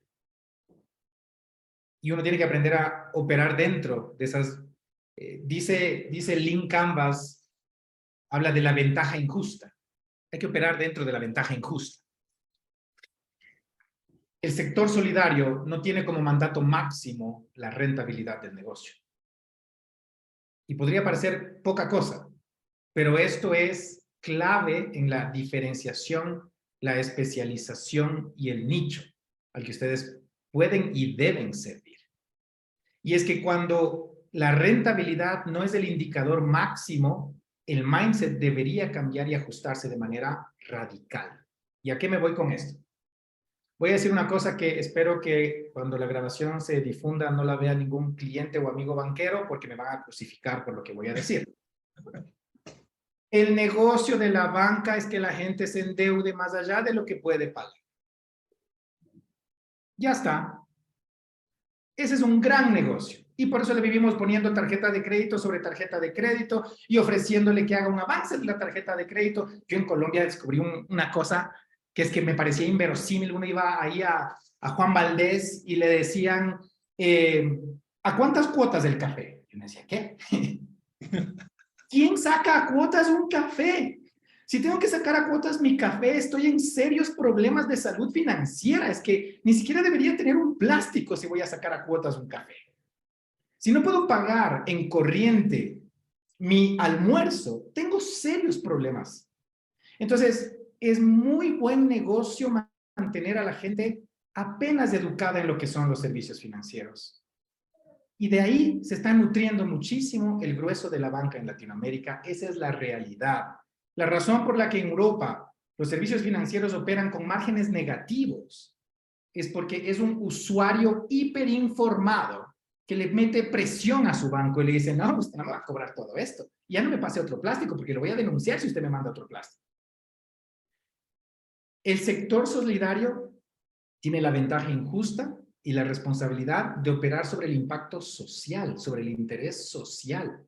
Así que si enseñamos al sector rural o a los sectores menos atendidos lo que implica ser responsables con sus finanzas, la relevancia de formalizar sus negocios para tener trazabilidad de su información y por lo tanto ser mejores sujetos de crédito, y los acompañamos en ese viaje que es pausado, profundo, pero necesario, creamos un sector rural potente, muy potente, donde entonces se vuelve el otro lado del negocio financiero que es espectacular, el cliente con una salud financiera sólida, que sabe endeudarse, que es gran retorno para todos esos esfuerzos de financiación y que abarata los costos. Porque la razón por la que prestarle a la base de la pirámide es tan costosa es porque no tenemos suficiente información y por lo tanto hay altísimo riesgo. Pero si los educamos, los preparamos, los acompañamos, les enseñamos cómo generar esa información, los tecnificamos, los formalizamos, mañana tenemos un segmento poderosísimo que le puede hacer sudar cualquier otro gran segmento de este mercado. Si hay ese foco, si hay ese entendimiento de que ustedes están aquí para brindar soluciones financieras a un público subatendido, y nos metemos a trabajar allí en todo este viaje que muy bien ha descrito Juan, y empezamos a pensar en, busquemos soluciones en el cortísimo plazo que vayan generando gran impacto, fallemos barato. Esto es una premisa que tiene que permanecer en todo el equipo. La gente se va a ir enganchando. Necesitamos, ¿han visto el video este de loco que se para a bailar en un concierto? Sí. Entonces, hay un tipo que se para y está, ese sería yo en un concierto, ¿no? Está solito bailando y de repente viene uno más. Con que venga uno más pasa todo. Ustedes ya son el loco bailar. Y acá tienen amigos que estamos dispuestos a ir a bailar al lado de ustedes. Pero consigamos un socio clave más que entienda el potencial de esto. Créame que 2 hacen 4 o 4 hacen 8 y al rato estamos transformando la región, no solo el país. Me genera mucha motivación, ¿no? Podemos decir, un cierre triunfal, prácticamente, ¿no? Es un call to action y es invitarnos a que nos sumemos.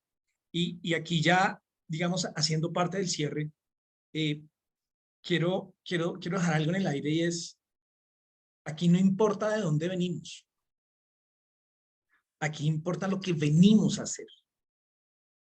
Y tenemos una misión y tenemos un objetivo y es, podemos hacer las cosas diferentes. Hacer las cosas diferentes no implica invertir gran cantidad de dinero. Tenemos que aprender a tomar riesgos. Vamos a tener que tomar riesgos. Vamos a tener que convivir con el error, pero como bien lo decía Juan y también lo decía Guillermo, es que el error enriquece el proceso.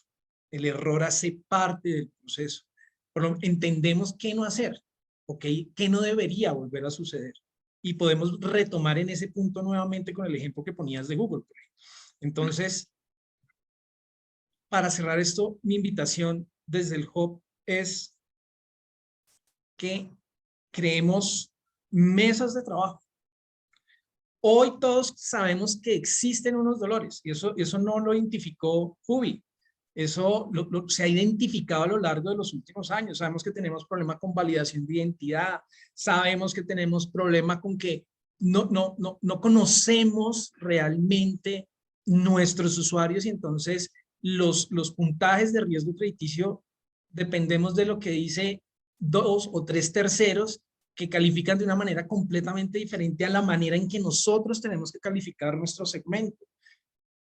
Me hago esa pregunta. ¿Tendríamos que crear una metodología y una manera diferente de hacer esos cálculos, distinta a la que hoy se utiliza? Ah, sí, yo voy, visito, miro cómo se comporta el negocio, veo que tenga un inventario, cuál es la rotación de ese inventario.